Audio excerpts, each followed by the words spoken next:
My name's Matt Roden. Thanks to the 12 Steps of Alcoholics Anonymous outlined in this big book of Alcoholics Anonymous, which is the program of AA, I have recovered from a seemingly hopeless state of mind and body. For that, I will be forever grateful. He didn't just save my life, but he gave me a new life. Absolutely love this life. I love being a part of this. Congratulations, Dave. That's it. The celebrants. Dave's one of my most consistent thoughtsies when it comes to nightly inventories. Brandon's here. He's one of them. I've got about 3 or 4 guys that are really consistent. Please keep sending them because they're entertaining.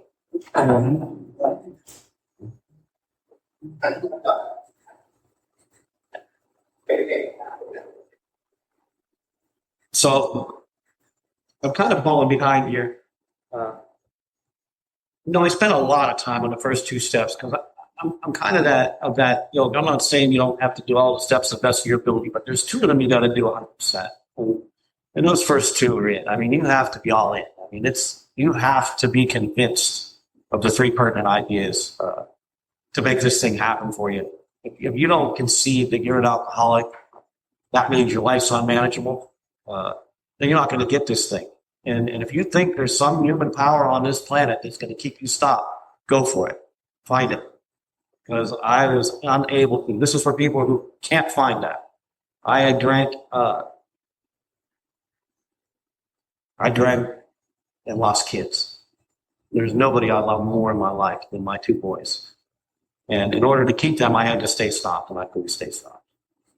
So I had proof.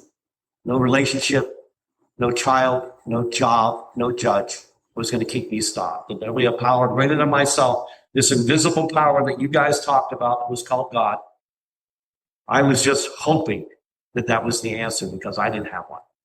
And I tell you this every week I'm here. The truth is, if alcohol still worked, I'd still be doing it. If it still fixed that internal condition that I suffer from to this day, I would still be doing it.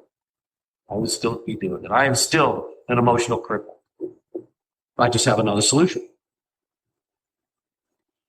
So I spent a lot of time on that. I spent a lot of time on step 4. I spent a lot of time on step 8 and 9. And so I end up falling behind in all of these decisions by the time we get. And then I go to Akron 1 week and miss a week. Now, I got to tell you, I was sharing with Shannon on the way home last week. I had this epiphany on the way home that I sit here and I pray before I speak. And I ask God for guidance. And I ask him to speak through me and touch that one person in the room that I need to talk to. And then I come up here and I do this thing. And then I go home, and all the way home, I'm questioning the talk. All the way home, I'm saying, why didn't I say this? And why didn't I say that? I forgot to say that. And Shannon might even say, why didn't you tell the story about the wife thing? Because that's a great story. And I go, God let me down there, man. Well, dude, what's up? I mean, what did you? Funny, huh? I just still don't trust. I still don't trust 100%. So I was telling Shannon that when I was speaking up here last week, I got a couple of conversations going on in my head all the time. I wish I was just focused. I'm not that guy. I'm the ADD guy. Like I'm thinking about work tomorrow, and I'm telling you this talk. And this. I told you my story about my mother coming out of the coma and looking at me in the eyes and asking me why I don't get along with my sister. She's in a coma for 3 weeks. And the first thing she wants to know is why I can't get along with her daughter. That's what was important to my mother, a relationship with my sister. My relationship with my sister was the most important thing in my mother's life when she came out of almost near death. And by the way, I called my sister Tuesday night. David, where are you? I called my sister Tuesday. Thank you for the call. And we spoke for about 30 minutes.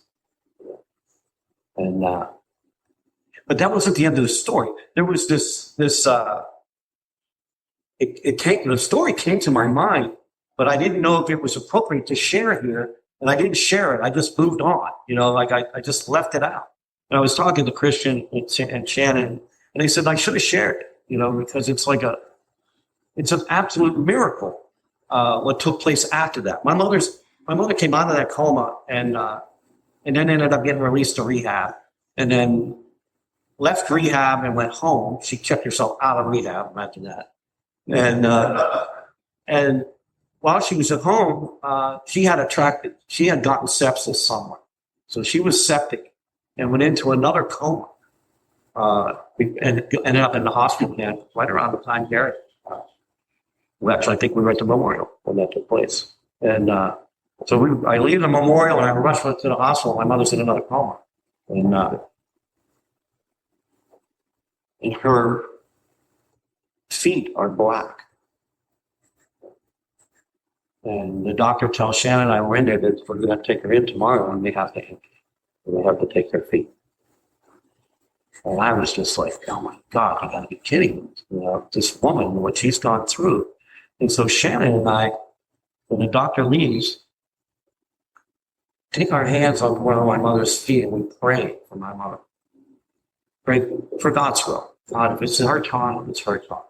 But I'd like to have her for a little while. Selfishly, I would like to have her here a little bit longer. If that be your will, and I always caveat my selfish needs with that, if it be your will. And they took her down the next morning to do the surgery. And her feet were pink.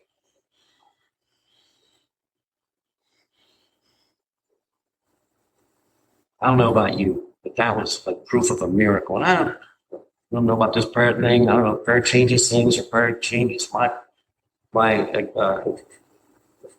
attitude towards things. I don't know how that all works. I just know that we prayed and a freaking miracle took place. And my mother got another 3 years, and I guarantee it wasn't for me, it was for her. God gave her those 3 years for her, not necessarily for me. I was glad to have it. Look, I get it. When your time is done here, your time is done. I'm not that guy who wants to control how long you live on this planet. When you get rewarded is the way I see it. And so we got to have a pretty good relationship. And the whole point of this story is, before my mother passed, she put her life in my hands. Legally. He makes the call. The prodigal son makes the call. I was the one that kept her up at night, wondered if I was dead or alive. I was the one she got a good night's sleep when I was in jail. I was when she would hid her purse when I came to her house. I was one that crawled into her bedroom while she was sleeping and stole her money, stole her rent money. She put her life in my hands. Not my brother's, who's not one of us. Not my sister's, but me. One of my favorite lines, I must say that 100 times, right? One of my favorite lines in the book, though, is in the 8th step, right? That defective relationships are the cause of all of our problems. All of our problems, including our alcoholism. Right? But all of our problems are created by defective relationships, mostly because of my selfishness and my self-centeredness and my fear, my self-pity. They explain that in the 3rd step. I'm driven by these instincts that put me in conflict with God, put me in conflict with myself, and put me in conflict with you. And that is really my problem.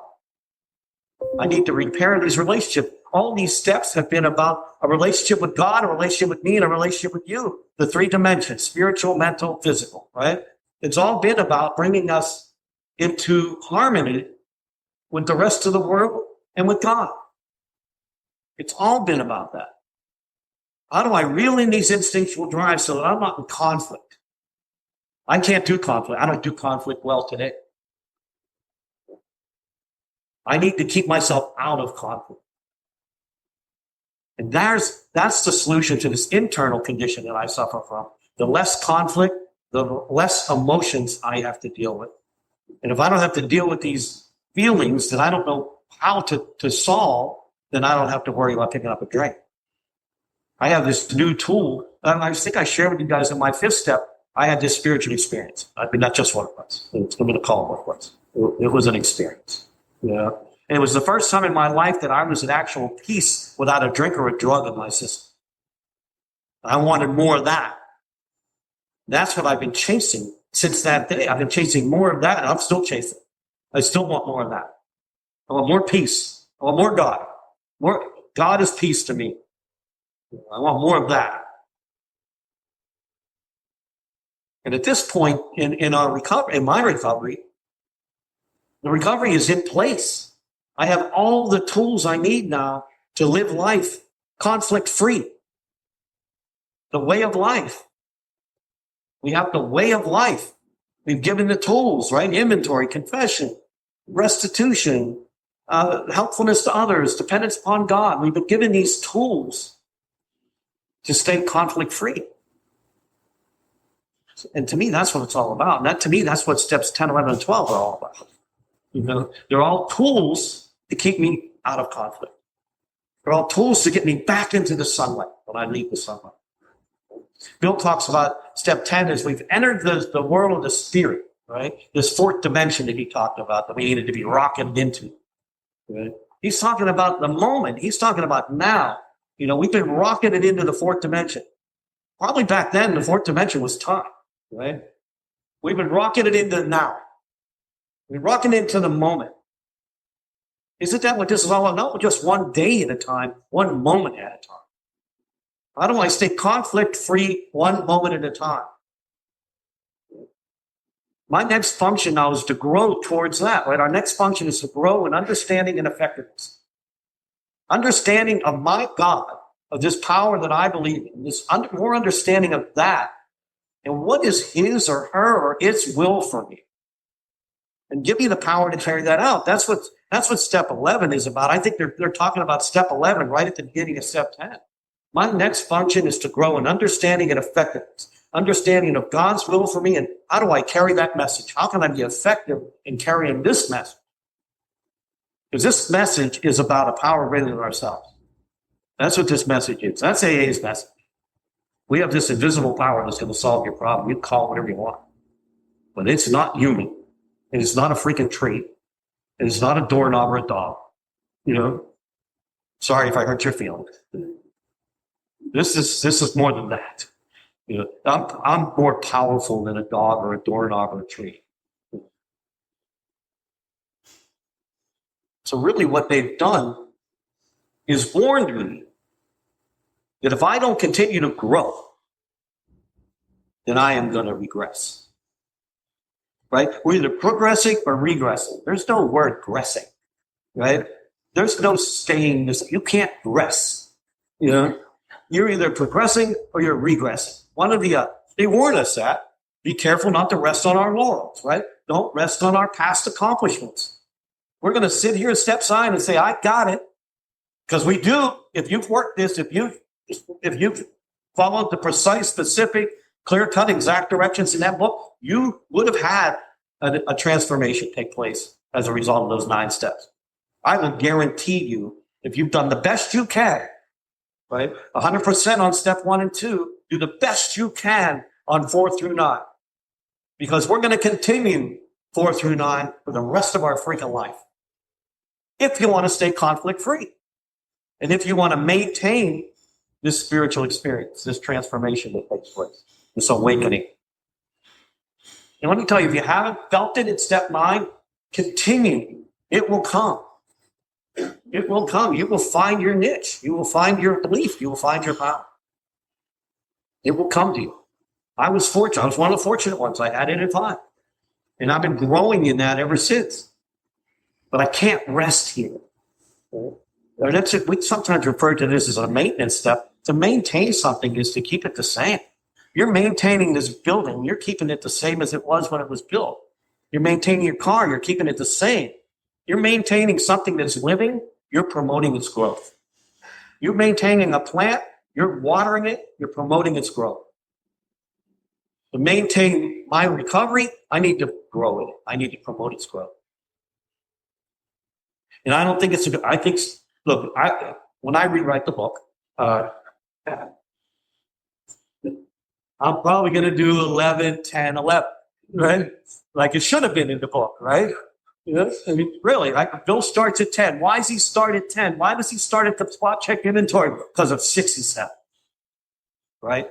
Because of 6 and 7. What did we do in 67? Nothing, really. We became willing to have God remove and we asked him to remove them. And we're practicing the opposite of those character defects, trying to remove them with God's help. But where am I applying that in my life? Moment to moment. In the now. Moment to moment. How do I stay conflict-free now? Right now. And that's what step 10 to me is, that spot check inventory on my defects of character. They're not going away. They are not going away. I've reeled a lot of them in, especially the ones that'll cost me jail time, or fines, stuff like that. But those more subtle ones that only God knows about, those, what is it? Well, Oswald Chambers says, but you guys know me by reputation. God knows me in the dark. What about the things in the dark? Those are the things that I got to work on. Those are the things that I need God's help for. And those are the things that I have to use step 10 for. Step 10 is that constant spot check inventory. I got up, I left the house, I went to work, I did my first job. What happened? I feel like crap. What the hell happened? The book is telling me, all right, what happened between the time you left the house and now? Do a quick inventory. Are you in conflict with somebody or something? Do you need to call your sponsor and talk to him about something that you're leaving unchecked? Is this a character defect and you need to admit that you're acting out on again and you need to ask God's help for it? Did you do something where you owe an amends? Yeah, 4 through 9. That's what step 10 is to me. 4 through 9 all the time. 4 through 9 all the time. Over and over and over. If I want to stay conflict free, I'm going to get in conflict. Some days I'm the asshole, some days they are. It's just, and they're spread evenly through the world, by the way. They're not all concentrated in one spot. And I deal with different people all day long. I'll tell you where it matters the most. My wife calls me a road bully. I think I'm a motivator.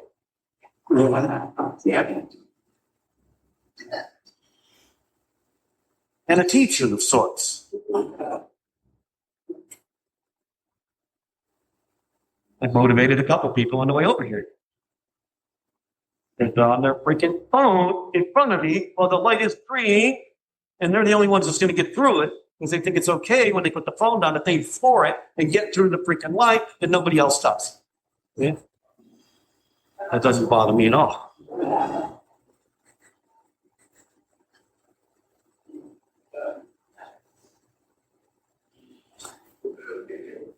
So, look,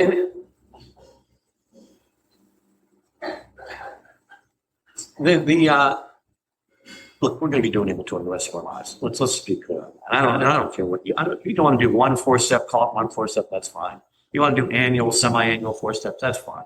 You're going to do spot check inventory, nightly inventories, daily, whatever you want to do. But we're going to be doing inventory the rest of our lives. We are going to be looking in the mirror for the rest of our lives. This is not about them, it's about me. And my inability, what's it say? Love and tolerance is our code. That's a tall order. If you have that 10 step, that's a tall order. That's a tall order. So I use the 11th step in the way Bill describes it. 10th and 11th step, the way he describes it, not in the order he has it. I think he stuck 10 in there, like I said, to work on 6 and 7. But then the next thing he has this nightly inventory. So here's the way, just as a focus reference, right? When we get to the 12 and 12, they have all the inventories in step 10, and I think that's why we call the nightly inventory step 10 sometimes, because people are 12 and 12 fans, right? So I like the 12 and 12, but all the inventories are in step 10 and the 12 and 12, and all the prayer meditations in step 11, in the 12 and 12. And we'll maybe get more into prayer meditation next week. But here's what they're asking, and this is what I do in the morning. I do exactly what he said, upon awakening. And as soon as I am awake, make conscious contact. Now, that isn't exactly what happens. I usually get up in the morning and look in the mirror and go, shit. Am I the only one? I don't wake up automatically focused on God. As soon as I say shit, I say thank you, and I get turned around. And I'm not that guy that just drops on my knees right before I do anything. I go in, I brush my teeth, I take my vitamins, I do what I'm supposed to do in the bathroom. I go out, I get my coffee started, I get my drink, my protein drink that I drink in the morning, and then I sit and I read. Sheldon sends me a reading every morning. Big Book George sends me a reading every day. I get Oswald Chambers in the morning. Bishop Barron, I got his reading in the morning. And I sit there and I do 3, 4, maybe 5 quick readings, not long readings. I do these readings. And then I do drop to my knees. And I got away from that, by the way. I don't know why I did it. Why do we get away, or why do I get away from stuff that works?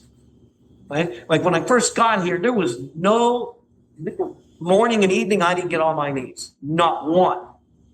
I took every suggested one. And then at some point, I thought that wasn't necessary. And I just got away from it. And I caught myself on it. I said, why don't you do it? Why wouldn't you do that? And I'm not saying that's a requirement. I mean, it's just me. It's not about me. There's something about bending my knees and I bend my will. There's something about that. There's something about this surrender that takes place when I get on my knees, this focus that happens when I'm on my knees, this reverence, if you will. I don't know. I don't know what. I don't think it's necessary for everybody, but it works for me. And I get on my knees and I do a 3rd step prayer right there, every morning. I surrender. And then I take a look, like it says, at my day. I'm a service guy, so I'm in 4 to sometimes 6 different houses every day. And I have jobs to do that I've never done before. And I ask God for direction. I ask, and I suffer from fear from it. It's fear of the unknown, right? It's a job that I've never done before. Now, I've never gotten to one and not been able to do it. But I ask God for guidance. I ask God for help. And you know what usually God says to me? Well, why don't you Google it? You take a look at it on the internet, and you'll get an idea of what you're supposed to do. And so I do that. I prepare for the day in the morning. And this is not a half-hour, 45-minute deal. This is a 15-minute deal for me. Because I'll get caught up in what I have to do. Because I need to be at work. I'm usually at work by somewhere between 6:30 and 7 o'clock. And then I get on the road and I'm feeling pretty spiritual. And then I got to merge on the sawgrass. And there it goes. The motivator. Okay. First off, I don't know what the hell you're doing in the right lane. That's an exit lane. Just for your reference. Right? The right lane is an exit lane. The middle lane is a travel lane. The left lane is a passenger. Right? When I'm getting on that and you're in my lane, I might just shove you over to the lane you belong. Because I'm driving a pretty big vehicle, and you've got that little ass car. So I'll probably be able to motivate you to move over. Now that's one path that shows up. There's another one that shows up that just floors it, and just gets in front of everybody. And then I don't care if I have to kick up some stones, then I'll get in there and get in front of everybody. I'll beat you all to the toll booth, and then we'll all meet up there. Yeah.